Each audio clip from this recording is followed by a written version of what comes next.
Hey guys, it's Gav, and today I'm going to reveal to you number 2 of the top mistakes made by email marketers.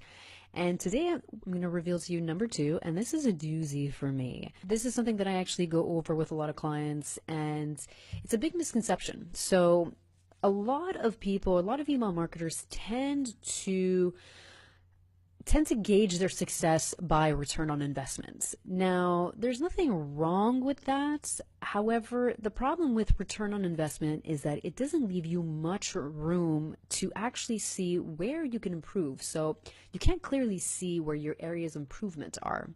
So what I like to actually do is I like to drill down a little bit more in terms of the actual email metrics so that I can actually show clients where just making even small improvements can yield huge revenue potentials. So let's actually just take a look at this. So I created a simple spreadsheet for you guys.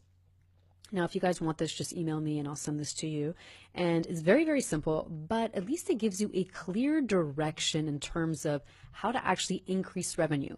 Because a lot of the problems come into play when people have no clarity in terms of how to actually increase it, right? So a lot of email marketers are going to think, okay, the only way I can increase revenue is if I basically dump more data, right? So if I'm sending 100,000 emails this month and I'm making X amount, then I have to send 200,000 in order to make that same amount.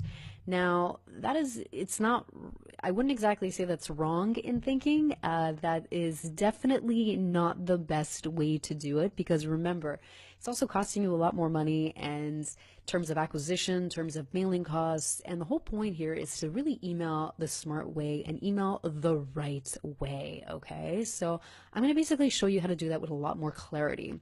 And this spreadsheet actually does that for you. So here's just an example. So what you actually want to do here is, so first let me just explain the spreadsheet. So here what we actually have is your delivered. So this is actually going to be the number of emails delivered, not sent. Here's going to be all the revenue you generated. And here you can do it on a weekly basis, monthly basis. This here is just the monthly total so that we're keeping it simple. So here we can see the monthly revenue was 186,000. We can see the number of opens. And here we can see the percentage. We can see the number of clicks. We can see the click-through rate as well. We can also see the unique clicks and the unique click-through rate and the EPCs and the revenue per opens. So here you can actually tell now that the variables that you're going to change, because there are certain formulas set already in this spreadsheet, the formulas you're going to change are the ones in this peaches color here. I'm not exactly sure what color it is, but these are what you're going to replace with your own values. So you're going to say the emails delivered, you're going to put the revenue that you generated, you're going to put the number of opens, and you're going to follow along, right?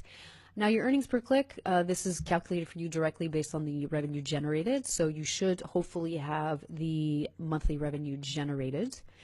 And same thing with the opens as well. So the formulas are in there. This here is a double check just to make sure my formulas are good. And basically here now what's going to happen is that you have two other rows. You have this row, which is projected revenue by increasing opens, and then you have projected revenue just by increasing click-through rates. So let's just say these were your numbers for the month, right? So you sent out 11 million, we generated 186,000 in revenue, opens was 11%. So now let's just say I didn't change anything about the ad copy, didn't change anything. The only thing I changed was, let's just focus on increasing opens. Now, of course, we all know that to increase opens, there's definitely different strategies that we can do. But let's just say here, if we were at an 11% open rate, let's just say we wanted to increase that just by 10%, right? So an increase, and here you can also change the numbers as well. So in this case, I just want to increase the opens by 10%. Here I can say 15. If I increased just the open rates just by 15%, it would give me an additional 190,000 opens, which gives me a total projected open rate of 12.75. So originally it was 11.09 and would go to 12.75. The projected revenue just on increasing open rates would have been $27,000.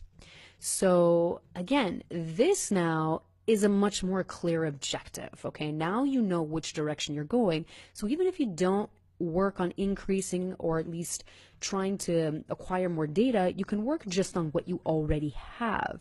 And working with what you already have is going to yield you close to $28,000 in additional revenue.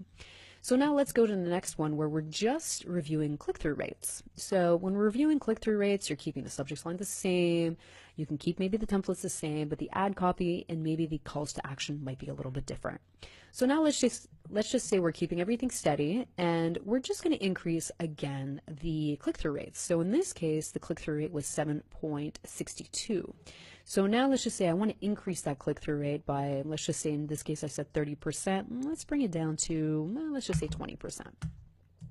So 20% here is going to give me a new projected clicks of close to 170,000, and the projected click-through rate now would be 9.15 versus the 7.62.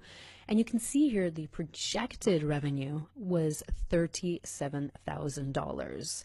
So again, this gives you it gives you a much more clear direction as to where you should be going, so that when you're mapping out your game plan, remember, it's not about just throwing a bunch of emails to the wall and see what sticks, or just trying to increase volume, because that is not the smart way to do it.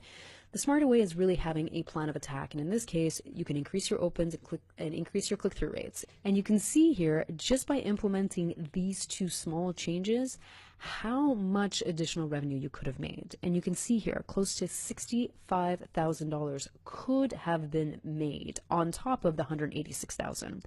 So again, this is just to show you that you should not be looking at return on investment. That's just one metric that can be extremely difficult to break down if you don't actually know where your money is coming from and how you can actually scale it the proper way. So hopefully you guys found this interesting and helpful. If you have any questions or concerns, just let me know. Email me at Gabriella@emailmaverick.com. Thanks so much, guys.